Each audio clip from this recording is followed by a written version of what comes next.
Hello বন্ধুরা, নমস্কার। কেমন আছেন সবাই?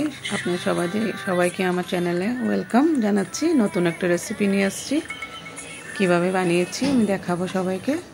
দেখুন, ছোট ছোট আলু নিয়ে নিয়েছি, আলুগুলোকে সিদ্ধ করে নিয়েছি। তারপর এটার জন্য একটা ইনগ্রিডিয়েন্টসগুলো নিয়ে নিয়েছি আমি।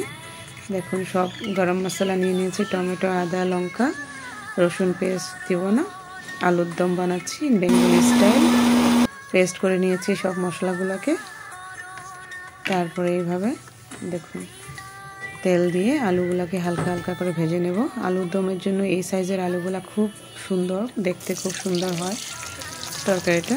তারপরে এইভাবে একটু ভেজে নিয়েছি আলুগুলো হালকা হালকা করে একটু ভেজে নিয়েছি হলুদ নুন দিয়ে। এইভাবে ভেজে তারপরে উঠিয়ে রাখবো। তারপরে আমি একটা ফোড়ন দিয়ে দেব। এইভাবে হালকা হালকা করে ভেজে নিয়েছি।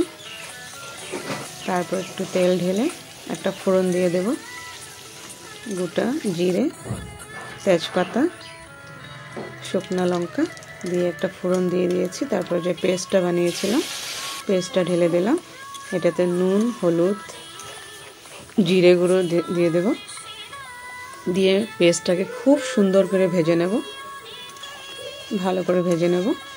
দেখুন এইভাবে মশলাটাকে এইভাবে ভেজে নেব। দেখুন মশলাটা প্রায় ভাজা হয়ে গেছে। তারপরে এইগুলো আলুগুলি দিয়ে দিলাম আমি। কাশ্মীরি লঙ্কা গুঁড়ো একটু দিয়ে দিয়েছি কালারটার জন্য। কালারটা খুব সুন্দর, দারুণ আসে তরকারিটা। জানেন তো, প্রেজেন্টেশন যদি সুন্দর হয়, দেখতে ভালো হয়, তেলে তরকারিটা খেতেও ভালো লাগে। এই জন্য একটু কাশ্মীরি লঙ্কা গুঁড়ো দিয়ে দিয়েছি। তারপর একটু জল ঢেলে দিলাম। এইভাবে সিদ্ধ করে নেব প্রায় 20 থেকে 30 মিনিট কম স্টিমে, লো ফ্লেমে আমি সিদ্ধ করে নেব তরকারিটাকে। এইভাবে দেখুন, এখন চলো দেখি কি হচ্ছে তরকারিটা। খুব দারুণ একটা কালার আসছে, বাহ। তারপরে আমি একটু ধনেপাতা দিয়ে দিলাম এটাতে। প্রায় রেডি রান্না। এটাকে বলে আলুর দম, নো রসুন, নো গার্লিক, কমপ্লিটলি নিরামিষ আমি বানিয়েছি আলুর দমটা। এটা লুচি, পুরি, ভাত যেটা দিয়ে ভালো লাগে ওটা দিয়ে খাবেন, ভালো লাগবে নিশ্চয়ই। আমি দুপুরে খাওয়ার জন্য ভাত বেড়ে নিয়েছি, একটু আলুর দম নিয়ে নিয়েছি বাটিতে।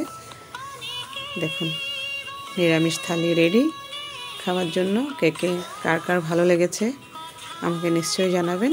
আর রান্নাটা আমার কেমন হয়েছে বলবেন সবাই। থ্যাংক ইউ, ধন্যবাদ, ভালো থাকবেন।